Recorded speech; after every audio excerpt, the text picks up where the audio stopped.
Fala, meu amigo, fala, minha amiga, seja muito bem-vindo a este vídeo. Hoje a gente quer responder uma pergunta: o que de fato viemos fazer aqui neste mundo? E a partir dessa pergunta, a gente vai montar aqui um mapinha que vai servir como itinerário para a gente entender muito mais a respeito disso daqui.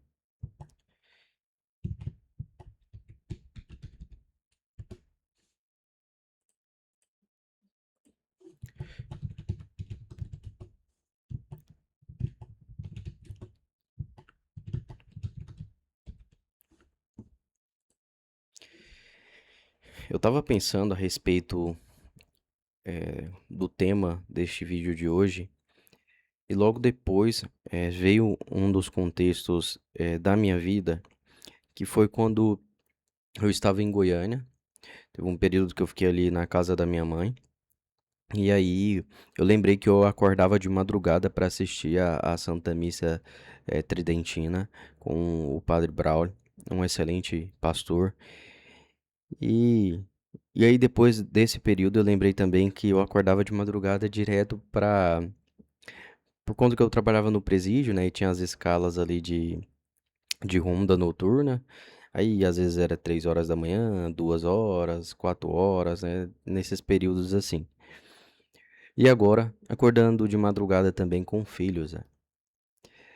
Dentro de toda essa rotina, esse roteiro, né? Tá bem aqui? Esse roteiro que exigia a minha presença,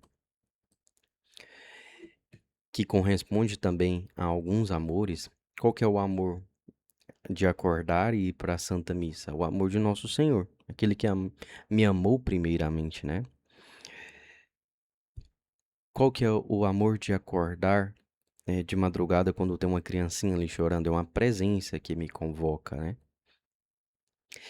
Dentro desse roteiro do serviço, tinha ali uma carga horária a cumprir e, logicamente, eu tinha uma vocação profissional para corresponder ali naquele momento, né? E pensando sobre isso, vem a palavra sacrifício. O professor Diego Reis, ele fala muito bem sobre isso daqui, sobre domínio, sobre a presença, sobre eh, o personagem no palco, o roteirista, o crítico. Ele aborda com muito mais profundidade. Eu sou apenas um entusiasta de tudo aquilo que ele fala e tento aplicar aqui na minha vida. E pensando sobre tudo isso, me vem a seguinte palavra, né? O sacrifício. De se sacrificar em prol de algo. Então, o que de fato viemos fazer aqui neste mundo? Sacrifício. Morrer por algo. Morrer por algo. É como um martírio, né? Os mártires morrem porque eles amaram demais. Eles se esqueceram de si e resplandeceram a imagem de nosso Senhor. Então, já de forma sintetizada, respondendo à pergunta, o que de fato viemos fazer aqui neste mundo? Viemos passar pelo sacrifício, pela cruz, pelo sofrimento, abraçar esse sofrimento e corresponder a um amor. E quais são os amores agora que estão aí na sua vida? Pense, filhos, esposo ou esposa, né? Pais, amigos. Tudo isso daqui são amores que te exigem sacrifício, que te provocam uma mudança, um sair de si para mergulhar no outro e amá-lo cada vez mais. São Francisco de Assis, se eu não me engano, tem uma frase que é a seguinte: é, talvez o único evangelho que as pessoas vão ler vai ser o evangelho da sua vida, o testemunho da sua vida. Se eu não me engano, essa frase é dele. E é importante observar isso, né? Que talvez a única presença de Cristo real que as pessoas vão ter vai ser a presença de você que está frequentando os sacramentos, que está em comunhão frequente. Então, o único amor visível para aquela pessoa que é afastada da fé, mas que mesmo assim é um amigo, né? Ontem eu estava na festa da igreja servindo ali E tinham alguns amigos que estão afastados da fé. E aí, naquele momento ali de confraternização, eu sou bem tranquilo, muito mais tranquilo do que vocês me veem aqui, né? Se eu tô assim com os amigos, eu faço muito mais piada. Não tem tanto esses assuntos sérios igual eu tenho aqui com vocês. São mais para as pessoas que são íntimas mesmo. E, e é isso que eu quero para vocês, que a gente seja cada vez mais íntimo de nosso Senhor. Que eu não seja modelo para nada. E aí, conversando com esses amigos, eu virei pra eles e falei assim: vocês estão afastados da fé, hein? E naquele momento a gente riu um pouquinho ali. Mas é um assunto assim, pesado. É um assunto pesado. Eu rezo e peço a Deus por eles na missa, durante a elevação do sacrifício de Nosso Senhor. Mas é algo assim, em algum momento, por um roteiro material que entra na nossa vida. Qual que é esse roteiro material que entra na nossa vida? Preciso de mais dinheiro. Preciso de uma profissão de destaque, de alto domínio, de muito domínio, né?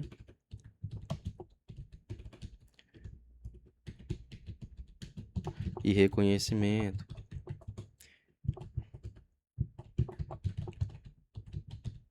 Aí entra um roteiro de um mundo materialista. E aí se esvai a vida espiritual.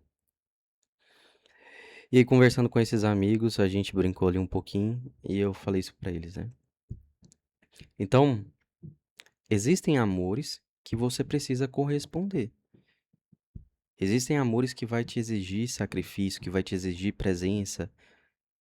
O pouquinho de presença que eu fiquei ali com eles, alguns me acompanham aqui pelo YouTube, pelo Instagram, eles vão ver que é pra eles, entendeu? Às vezes aquela presença ali do Paulo vai provocar alguma coisa.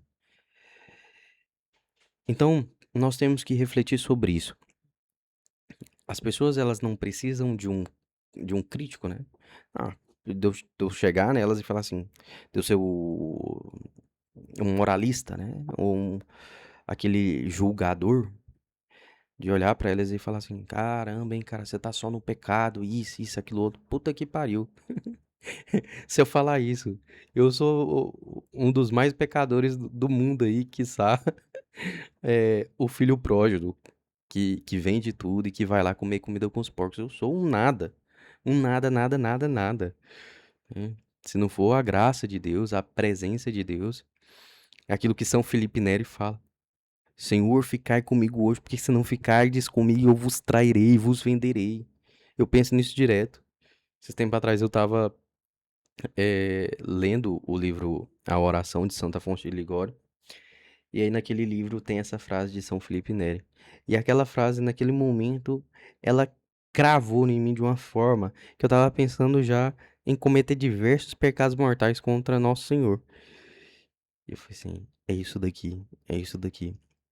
Se Nosso Senhor não ficar comigo, eu vendo ele por poucas moedas, como Judas também fez. E a gente trai Nosso Senhor de que forma? Pegando esse roteiro materialista, pegando esse roteiro banal, né? E não pegando aquele roteiro que é o mais ideal e, e aquele que mais importa, né? Ser concretizado, que é o roteiro de amor e sacrifício.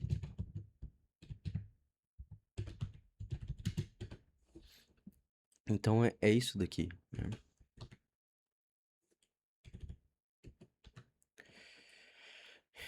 Esse, só para tirar uma dúvida. E agora, é, vem um tema que é de suma importância.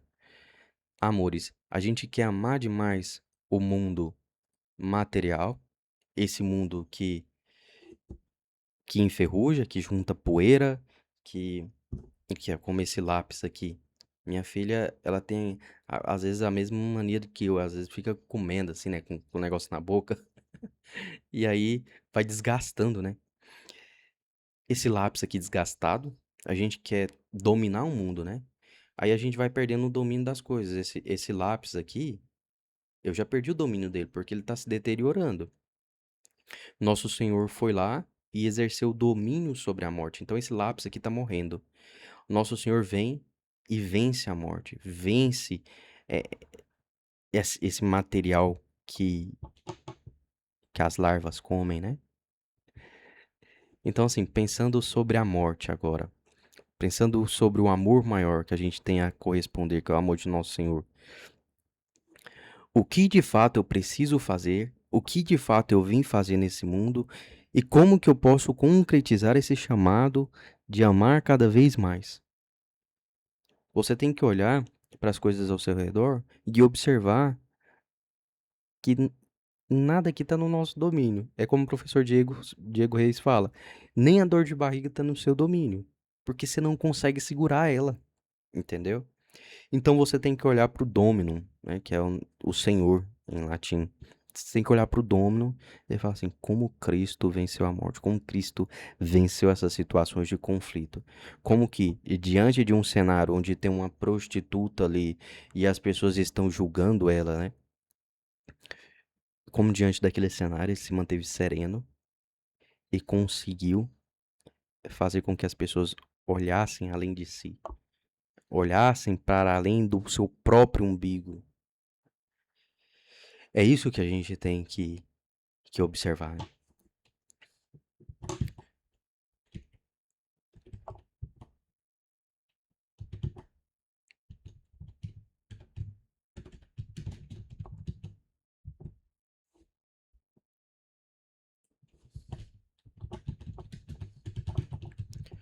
Aí depois disso daqui, tem aquele detalhe, né? Tá, se todas as coisas aqui estão se deteriorando, às vezes eu tô perdendo o domínio, como que eu posso fazer para não deixar que esse domínio escape pelas minhas mãos? Vida de oração, para corresponder aos seus amores, vida ordenada, uma vida temperada, que amar mais as pessoas que estão com você.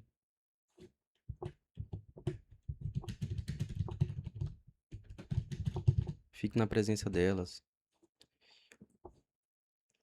Ontem minha filha me chamou para ensiná-la a, a andar de bicicleta. E aí eu pensei, né? Eu preciso cumprir um roteiro aqui de estudo. Mas eu prometi para ela que eu ia ensinar ela. Tá, eu vou ajustar aqui, eu vou lá um pouco e depois eu volto pro meu roteiro aqui. Porque ela é mais importante do que o meu roteiro de estudo. Entendeu? E aí, fui lá. Ela se temperou da minha presença, eu me temperei da presença dela. E naquele momento ali, ela falou algo que me deixou profundamente emocionado. Ela virou pra mim e falou assim: Papai, é, a mamãe é a sua única esposa, você não teve outra? E a Alice é uma criança inteligente pra caramba. Eu tenho certeza que ela já observou esse mundo e observou que outras pessoas têm é, mulheres, né? Terminam um relacionamento. Enfim, aí ela perguntou aquilo dali, o papai foi e respondeu. Sim, ela foi a única namorada do papai séria. E aí depois ela respondeu. Ela perguntou, né? Tá, aí você decidiu, papai, casar com ela? Foi assim que você levou ela pra igreja? E quando a gente se casou, né? Ela já tava bem grandinha. E aí eu respondi novamente. Falei assim, sim, foi dessa forma que o papai decidiu levar ela pra igreja. E na onde você conheceu ela? Eu fui e respondi, papai conheceu ela na igreja católica. Naquele momento ali, meus olhos já começaram a lacrimejar. E depois a Vitória do meu lado ali. E aí ela foi e falou assim, que queria casar também, né? A Alice. Ah, eu quero casar também. E ser como vocês, né? Porque ela vê o amor. porque ela vê o nosso sacrifício, porque ela vê que a gente de fato quer trilhar um caminho para o céu, né? Entre meios as pelejas, as dificuldades. E aí, naquele momento eu virei pra ela e falei assim: "Ah, mas aí você vai abandonar o papai". Ela: "Não, eu vou comprar um carro e vou vir te ver todos os dias". Que graça é isso. E o outro detalhe do tempo de presença, do tempo de tempero, né, é essa camisa mesmo aqui que eu estou usando. É uma camisa de um projeto que eu fiz de corrida, de incentivo ao esporte. Deu mais ou menos ali umas 250 pessoas, temperadas por um ideal, né? O campeão não nasce, se torna. Temperado por esse projeto. E diversas pessoas se superaram, pessoas que estavam no vício, né, nas drogas, foi lá e ganhou troféu, e ganhou isso, e ganhou aquilo, medalha.